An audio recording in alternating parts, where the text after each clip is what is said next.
Pagbago ng distance ng sensor para sa face recognition. Asterisk hashtag.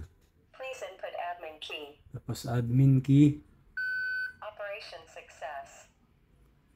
So, tap natin number 3, system setting. For advanced. Tapos siya motoburn.